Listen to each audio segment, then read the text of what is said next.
Video को शुरू करने से पहले एक आवश्यक सूचना। जो भी बच्चे प्राइवेट कोचिंग पढ़ना चाहते हैं, वह इस नंबर पर संपर्क करें। अब बढ़ते हैं वीडियो की ओर। Good morning students. आज हम आपको इस वीडियो में एमपी बोर्ड कक्षा 12 सामान्य हिंदी मकरंद का पाठ 7 बल बहादुरी के द्विगुत्रीय प्रश्नों के उत्तर बताएंगे।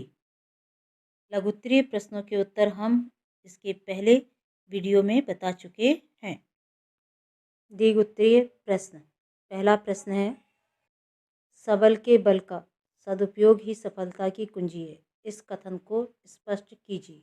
इसका उत्तर है, कन्हैयालाल मिश्र प्रभाकर ने अपने निबंध बल बहादुरी में कहा है कि सबल के बल का सदुपयोग ही सफलता की कुंजी है, जिसका तात्पर्य है सबल अर्थात बलवान व्यक्ति यदि अपने बल का सदुपयोग करे तो सफलता उसके कदम चूमती है, उसे जीवन के प्रत्येक क्षेत्र में विजय प्राप्त होती है। प्रेम और श्रद्धा का स्नेह उपहार सभी सबल वीर को समर्पित करते हैं।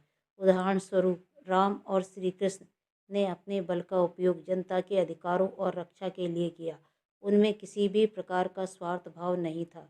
यही कारण है कि वे सफल रहे और आज उनकी जयंती मनाई जाती है। इसके विपरीत अपहरण करने वाले कंस और रावण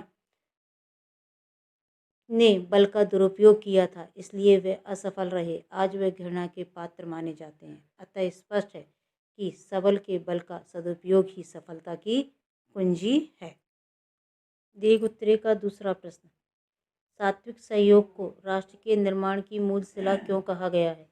इसका उत्तर है, लेखक ने सात्विक सहयोग को राष्ट्र के निर्माण की मूल शिला इसलिए कहा है क्योंकि जहाँ पर बल और प्रेम का सहयोग होता है, वहाँ प्रेम, त्याग और पवित्रता होती है तथा प्रत्येक जाति के लोगों में एक दूसरे के प्रति प्रेम और त्याग की भावना उत्पन्न होती है, जिससे राष्ट्र उन्नति के शिखर पर पहुँचता है। वैसे तो बल और बुद्धि का सहयोग सौभाग्यश्री का पुनीत वरदान है। जिस मनुष्य जाति या राष्ट्र को महामाया लक्ष्मी का ये वरदान प्राप्त होता है, सफलता उसके सामने हाथ बांधे खड़ी रहती है। सात्विक सहयोग में मान, त्याग, प्रेम और ईमानदारी आदि मानवीय गुण शामिल हैं, जो किसी भी राष्ट्र के निर्माण की आधारशिला हैं। उत्तरीय का तीसरा प्रश्न है, बल और बुद्धि में पारस्परिक संबंध है, उदाहरण सहित स्पष्ट कीजिए। इसका उत्तर है, सुप्रसिद्ध निबंधकार कन्हैयालाल मिश्र प्रभाकर ने अपने निबंध बल बहादुरी में कहा है कि बल और बुद्धि का वही संबंध है जो शरीर और आँख का है। बिना बुद्धि कौशल के बल का कोई अर्थ नहीं है और बल के अभाव में बुद्धि कौशल अपंग है। उदाहरण स्वरूप राजपूतों में अपार बल था, किंतु बुद्धि कौशल के अभाव में उन्हें पराजय ही मिली थी। वे जहाँ भी लड़े बड़ी बहादुरी से लड़े कि शत्रु भी उनकी प्रशंसा करते थे, किंतु असफलता का कारण बुद्धि कौशल का अभाव था। दूसरा उदाहरण शाहजहाँ के उत्तराधिकारी दारा सिकों का है, जो 60,000 हाथियों से भी अधिक बल राशि का स्वामी था और उसका छोटा भाई औरंगजेब उससे आधी से भी कम बल राशि का। बुद्धि कौशल के अभाव में दारा सिकों को पराजय ही मिली और औरंगजेब बुद्धि कौशल के प्रभाव से मुगल सम्राट बन गया था। यदि बल के साथ बुद्धि कौशल का प्रयोग होता तो आज इतिहास कुछ और ही होता। इस प्रकार स्पष्ट है कि बल और बुद्धि का पारस्परिक संबंध ही श्रेष्ठ है। का प्रश्न 4, लेखक ने बल की चरम सीमा कहाँ तक बताई है? इसका उत्तर है, कन्हैयालाल मिश्र प्रभाकर ने बल की चरम सीमा वीर की उस अविचल मुस्कान में बताई है जो विपरीत परिस्थितियों में, जब चारों ओर पराजय और निराशा का वातावरण उपस्थित हो, तो भी उसके अरुण अधर मंडल पर अपने पुनीत प्रकाशमाला के साथ थिरका करती है। अर्थात शत्रु से घिरे होने पर भयभीत न होकर शत्रु का सामना वीरता से करने तथा विपरीत परिस्थितियों को भी अनुकूल बना लेने और देश और धर्म के लिए हंसते हंसते अपने प्राणों का बलिदान देने में बताई है। द्विगुत्रीय का प्रश्न 5, बल की दृष्टि से पश्चिम और भारत में क्या अंतर है? इसका उत्तर है, कन्हैयालाल मिश्र प्रभाकर ने बल बहादुरी निबंध में बल को महत्वपूर्ण माना है और उन्होंने कहा है कि बल की दृष्टि से भारत और पश्चिम में बहुत अंतर है, जो निम्न है। 1.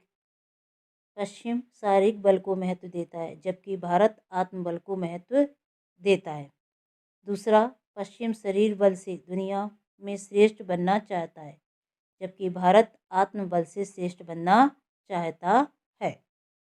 तीसरा इसका अंतर है, पश्चिम शरीर बल से संपूर्ण धरती पर शासन करना चाहता है, जबकि भारत आत्मबल से हृदय पर शासन करना चाहता है। चौथा अंतर है, पश्चिम का मानना है कि आत्मबल कुछ नहीं है, केवल शरीर बल सब कुछ है, जबकि भारत का मानना है कि शरीर बल क्षणिक है, आत्मबल ही श्रेष्ठ है। दोनों ही बल महत्वपूर्ण हैं, दोनों ही खूब फले फूले, विकास की चरम सीमा तक पहुँचे। भारत प्राचीन काल से अब तक आत्मबल की सार्थकता सदैव सिद्ध करता रहा है, और यही बल की दृष्टि से जो अंतर है भारत और पश्चिम में आज तक बना है। उत्तरी का प्रश्न 6, शरीर बल और आत्मबल में से लेखक ने किसे श्रेष्ठ माना है? आज विश्व के लिए दोनों में से कौन सा अधिक उपयोगी है? इसका उत्तर है, कन्हैयालाल मिश्र प्रभाकर ने कहा है कि शरीर बल और आत्मबल दोनों का अपना अपना महत्व होता है। शरीर बल और आत्मबल दोनों ही उपयोगी हैं, लेकिन लेखक ने आत्मबल को श्रेष्ठ माना है। शरीर बल से आत्मबल अधिक उपयोगी है। आत्मबल से शरीर बल का सही उपयोग किया जा सकता है, जिससे विश्व का कल्याण संभव है। प्राचीन काल से वर्तमान काल तक कई महापुरुषों ने आत्मबल के महत्व को सिद्ध किया है।